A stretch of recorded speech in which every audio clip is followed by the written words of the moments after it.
Gnade ist mit euch und der Friede von Gott, unserem Vater und unserem Herr Jesus Christus. Amen. Geschätzte, liebe Gemeinde von Lütwil und Dürnesch, ich begrüße Sie alle sehr herzlich zum heutigen Gottesdienst. Wir feiern den Gottesdienst thematisch im Rahmen vom Jahresthema der Kirchengemeinde, wo ja auch die Jahreslosung ist. Ich glaube, Herr, hilf meinem Unglauben. Glaube und Unglaube, die beiden sind manchmal sehr nah beieinander. Manchmal sind sie sogar in der gleichen Person und zur gleichen Zeit vereint. Eine Person aus der Bibel stellt das besonders deutlich dar. Es ist der Apostel Petrus. Und anhand von seiner Geschichte wollen wir uns heute über das zweifelhafte und schwierige Verhältnis von Glaube und Unglaube besinnen. Zuerst erinnern wir uns aber im Gebet, dass wir einen barmherzigen Gott haben. Ich lese Vers aus dem Psalm 103.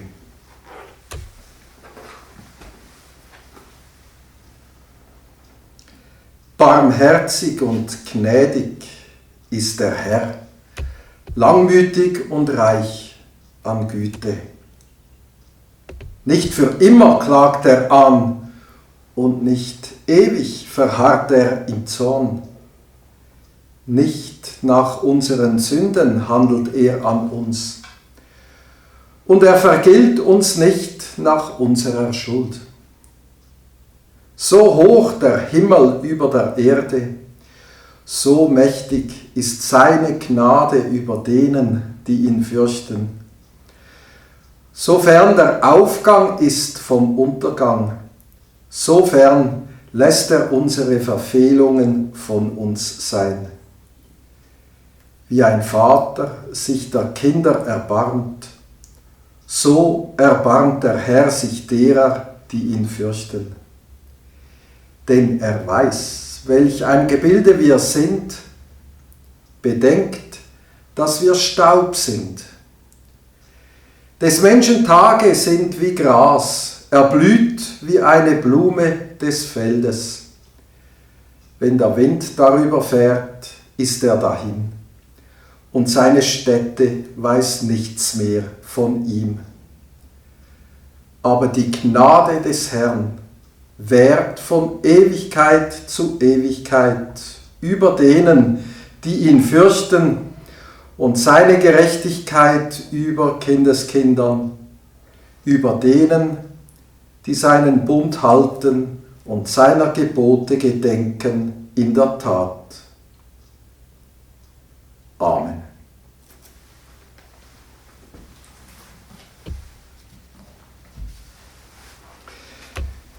Der Petrus ist eine zwielichtige Gestalt. Er trägt Hells und Dunkles in sich, Sonnenschein und auch Schatten. Wo sich die Leute gefragt haben, wer der Jesus eigentlich ist, und ganz viele Antworten auf die Frage im Umlauf sind, so hat Jesus auch seine Jünger gefragt, für wen haltet ihr mich?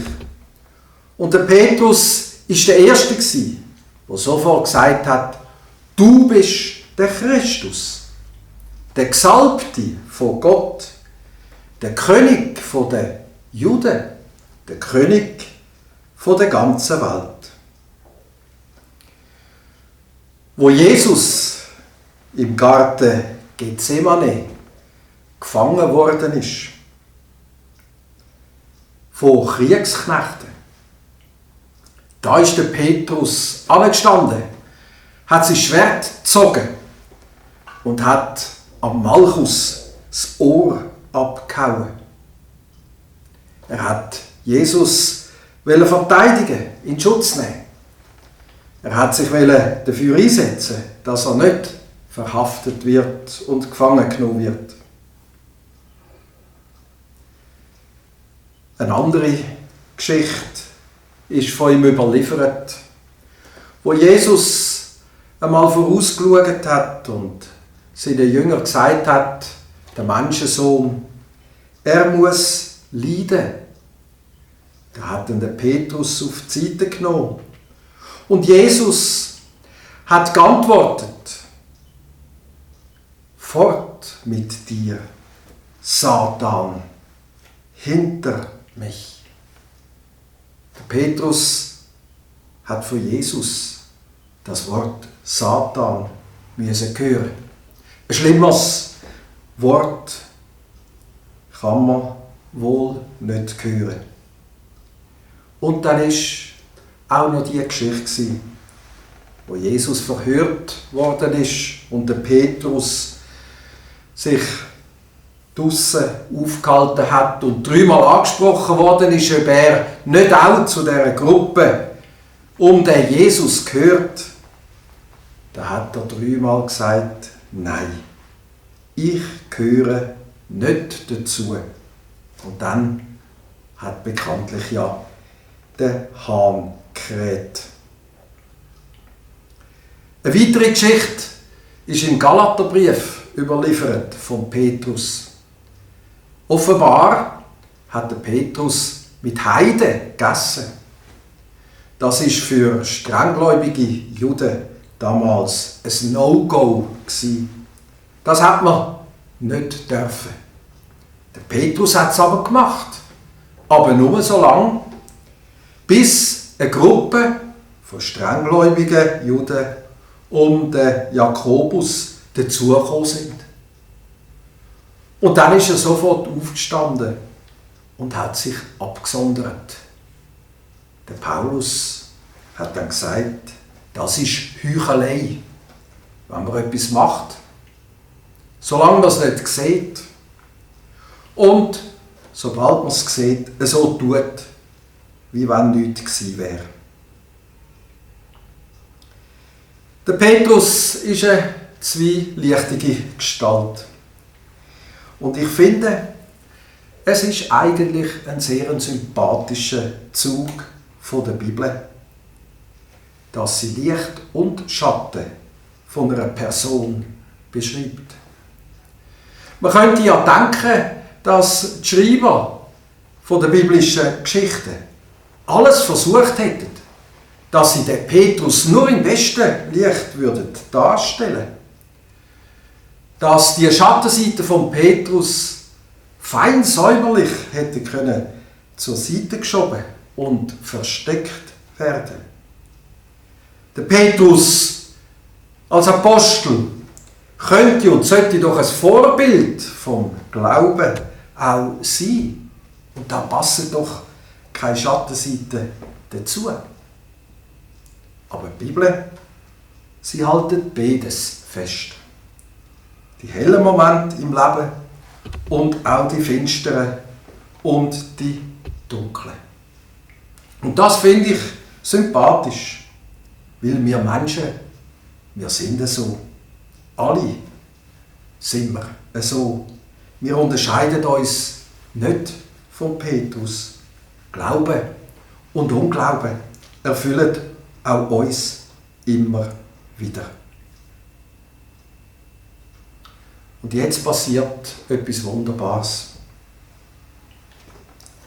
Jetzt sagt Jesus zu dem zwielichtigen Petrus, zu dem Mensch, der gute Seiten hat, aber auch ganz schwer versagt hat.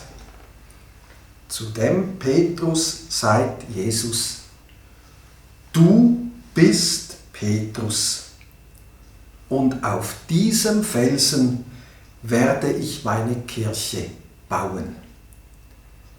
Petrus, das ist latinisch und bedeutet Fels. Der Petrus hätte in der heutigen Zeit mit seiner Geschichte, mit seiner problematischen Person, wohl keinen verantwortungsvollen Posten bekommen in der Gesellschaft oder in der Wirtschaft. Er hätte wohl müssen als ungeeignet gelten. Aber Jesus schenkt ihm sein ganzes Vertrauen. Und Jesus überträgt ihm den verantwortungsvollen Posten, Fels zu sein für seine Kirche.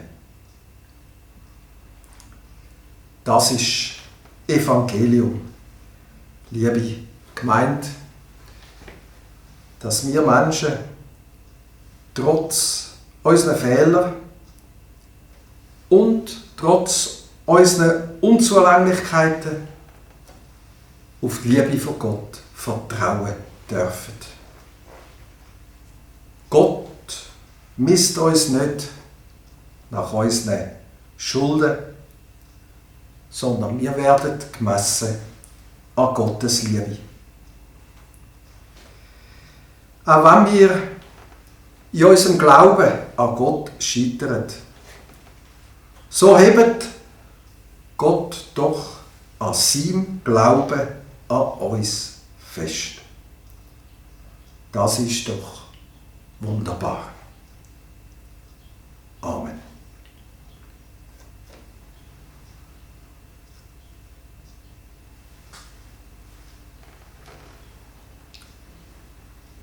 Wir sind stille zum Gebet. Lieber Gott, immer wieder tun wir scheitern. Sind wir ungerecht, untreu,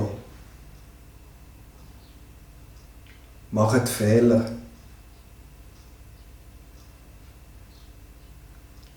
Wir danken dir,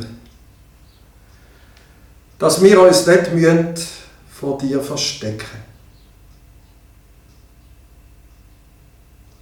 Wir danken dir, dass wir glauben dürfen, dass wir mit unserem Licht und mit dem Schatten in deiner Liebe Geborgenheit finden.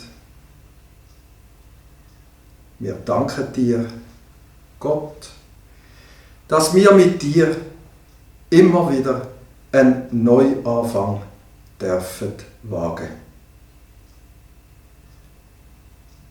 Miteinander beten wir mit diesen Worten, wo Jesus uns selber geschenkt hat.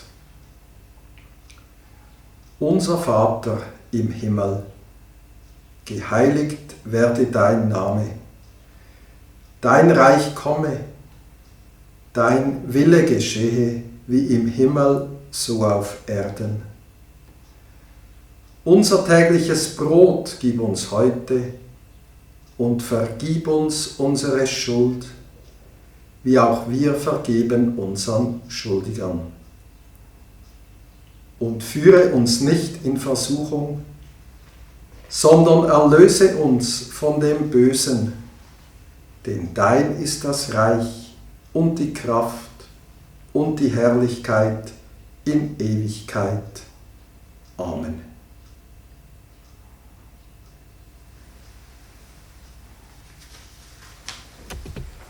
Ich möchte dir recht herzlich danken für die Unterstützung bei diesem Videogottesdienst. Die Kollekte, die wir heute zusammenlegen, ist von der Landeskirche bestimmt worden für den protestantisch-kirchlichen Hilfsverein Aargau. Es wird die reformierte Kirchengemeinde in Locarno unterstützt. Ich empfehle Ihnen die Kollekte herzlich und danke Ihnen für alle Spenden. Kontoangaben finden Sie auf unserer Webseite www.kirchengemeinde.ch oder auf YouTube bei den weiterführenden Infos zu dem Video. Jetzt wünsche ich Ihnen allen einen gesegneten Sonntag und eine gute Woche. Der Herr segnet dich und behütet dich. Der Herr hebt sein Angesicht auf dich und ist dir gnädig. Der Herr lässt sein Angesicht leuchten über dir und schenkt dir Frieden. Amen.